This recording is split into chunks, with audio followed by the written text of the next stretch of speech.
안녕하십니까, 백패킹 튜너입니다. 요즘 대세가 비화식이죠. 비화식으로 가면은 일단 버너, 코펠이 없으니까 가볍겠죠. 또 영상을 올렸을 때 누군가가 왜 산에서 불질을 하느냐라고 욕을 먹을 일도 없겠죠. 그래서 비화식으로 할 때 꼭 있어야 되는 게 바로 발열팩이죠. 발열팩을 이용한 비화식용 조리용품들이 많이 나와 있는데요. 거기에 대표적인 게 뭐 바르쿡을 비롯해서 많이 나와 있는데요. 어쨌든 그런 모든 것들이 다 발열팩을 이용을 하는 거거든요. 그런데 이 발열팩의 원리가 어떻게 해서 열을 내서 조리를 하는지 그게 굉장히 궁금해 하시는 분들이 많으실 거예요. 어쨌든 뭐 그냥 물만 부으면 뜨거워지니까 그냥 뭐 좋으니까 쓰시는 분들도 계시지만, 그래도 어떤 원리에 의해서 그게 뜨거워지고 음식이 조리가 되는지 그 원리를 좀 알아보도록 하겠습니다. 우선 모 업체의 발열팩의 원료명을 보면 알기 쉽게 말씀을 드리겠습니다. 산화칼슘, 그리고 알미늄, 그리고 참숯이라고 되어 있습니다. 숯은 물과 반응할 때 나오는 가스의 냄새를 좀 덜하게, 부드럽게 하기 위해서 넣은 것 같고요. 알미늄은 뭐 글쎄 양이 얼마나 될지 모르겠지만 발열을 했을 때 그 발열되는 걸 좀 더 세게 하기 위해서 알미늄을 약간 섞지 않았나 싶습니다.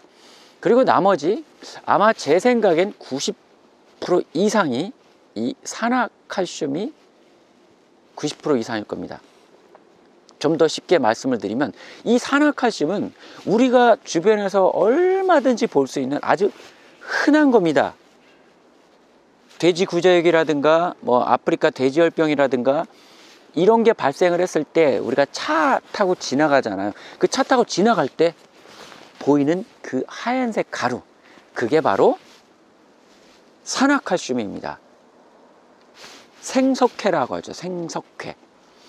이 생석회의 특징은 물과 만나면 열을 발생하게 되어 있는데요. 그 원리를 이용해서 만든 게 바로 발열팩입니다. 그 발열팩은 최대 100도까지도 올라가는데요. 그러면 이 발열팩이 위험하지 않겠느냐? 뭐 열은 많이 나지만 근본적으로 불꽃이 없기 때문에 발화될 일은 없습니다. 그래서 안전하게 산에서 조리를 해도 되는 거겠죠. 그러면 제가 지금 보여드릴 게 원료입니다. 원료. 발열팩의 근본적으로 원료가 되는 생석회를 가지고 실험을 한번 해보도록 하겠습니다. 어차피 발열팩은 생석회이기 때문이죠. 그럼 생석회는 어떻게 생겼느냐? 바로 이렇게 생겼습니다. 제가 조금 덜어왔어요. 얘입니다. 그냥 하얀 돌가루 같은 거예요. 그리고 이게 37이라는 회사인가요? 뭐 그래도 국산 브랜드인데 뭐 수출 나가는 뭐 그거라고는 하는데, 어쨌든 이 발열팩과 한번 비교를 해보겠습니다. 얘는 80g 정도 될 거예요, 아마. 얘가 온도가 얼마나 올라가고 진짜 오리지널 이거의 원료인 생석회 온도가 어떻게 올라가는지 한번 보겠습니다. 우선 이 생석회가 열을 얼마나 몇 도나 발생을 하는지 한번 보여드리도록 하겠습니다. 우선 물, 그리고 빈 페트병, 그리고 생석회입니다. 그러면 생석회를 여기에 넣어 볼게요.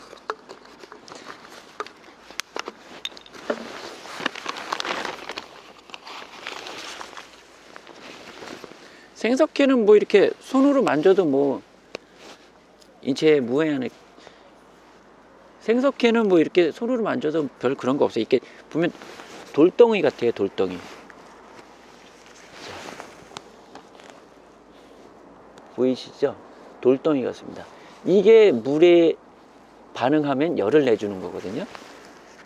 이 제품의 발열팩의 주의사항에 보면 물 묻은 손으로 이걸 만지지 말라고 하잖아요. 그래서 물과 반응하기 때문에 뜨거워지기 때문인데요. 사실 이렇게 물을 묻혀서 이걸 묻은 다음에, 이게 묻은 다음에 물을 묻혀도 사실 뭐 화상을 입거나 그러지는 않아요. 그냥 단지 조심하자는 차원이죠. 자, 이거 지금 석회를 여기 넣었습니다. 생석회를 여기 넣었어요. 그리고 물을 부어 보겠습니다. 물 붓기 전에 온도를 한번 재보겠습니다. 지금 현재 온도가 15.9도인가요? 15.9도네요. 이제 물을 부어 보도록 하겠습니다. 물을 부었을 때 온도가 어떻게 바뀌는지 볼게요. 보이시나요? 여기 올라오는 거 뽀글뽀글. 이제 흔들어 볼게요. 뚜껑을 닫고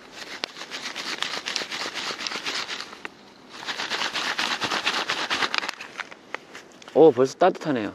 여기 녹은 거 보이세요? 점점 녹아 들어갑니다. 지금 생석회 물을 손으로 만진 다음에 물이 닿았어요. 멀쩡합니다. 아무렇지도 않아요. 그러면 온도 변화를 보겠습니다. 벌써 엄청 따뜻해졌어요. 엄청나네요 지금. 그러니까 이렇게 해서 빠져나가는 열 손실을 줄여서 조리를 하면 90도 이상의 온도로 대략 20분 정도 가는 것 같아요. 근데 지금 이게 0.5mm 페트병인데 여기에 한 5분의 1 정도 넣었거든요. 112도, 아래쪽엔 진짜 화상 뒤겠네요. 126도. 그러면 얘를 한번 확인해 보겠습니다. 얘는 몇 도까지 올라갈까요?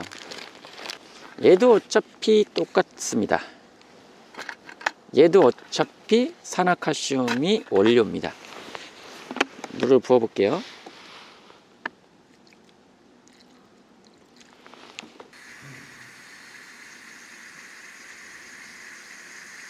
얘는 확실히 반응이 빠르네요. 100도까지는 안 올라가네요. 뚜껑을 닫아 볼까요?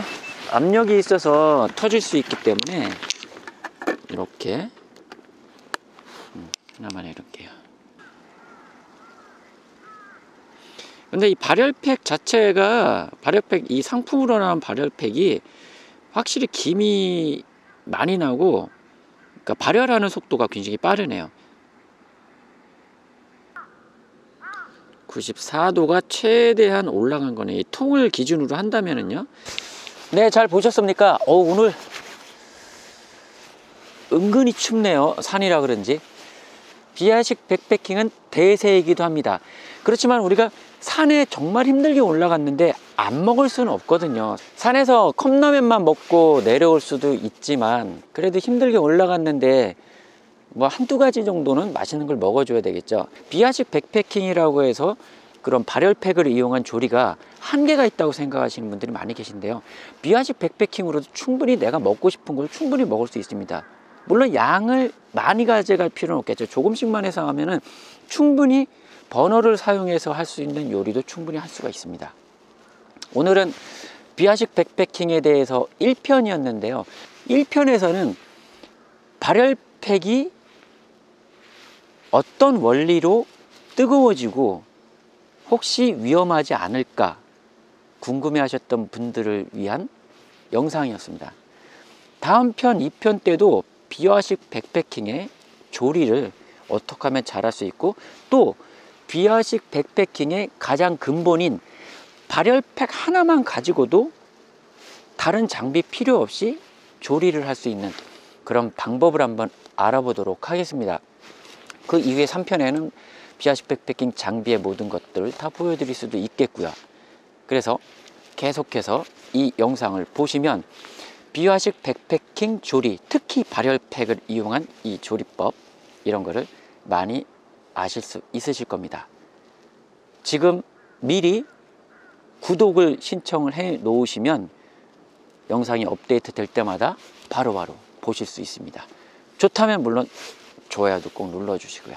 지금까지 백패킹 튜너였습니다. 감사합니다.